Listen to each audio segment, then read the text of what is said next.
Updating your address on Binance is an important step to ensure that your account information is current and secure.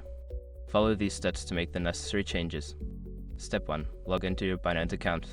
Visit the Binance website and log in using your credentials.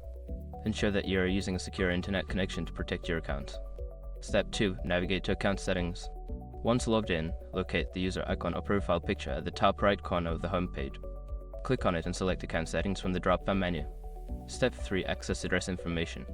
In the account settings menu, look for the section labeled personal information or address. Click on this section to view your current address details. Step 4. Edit your address. Find the option to edit or update your address.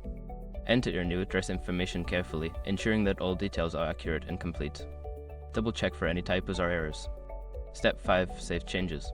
After entering your new address, look for a Save or Update button at the bottom of the page. Click this button to confirm your changes. You may need to verify your identity through email or SMS as an added security measure. Make sure to keep your account information up to date to avoid any issues in the future. If you encounter any problems during the process, consider reaching out to Binance support for assistance.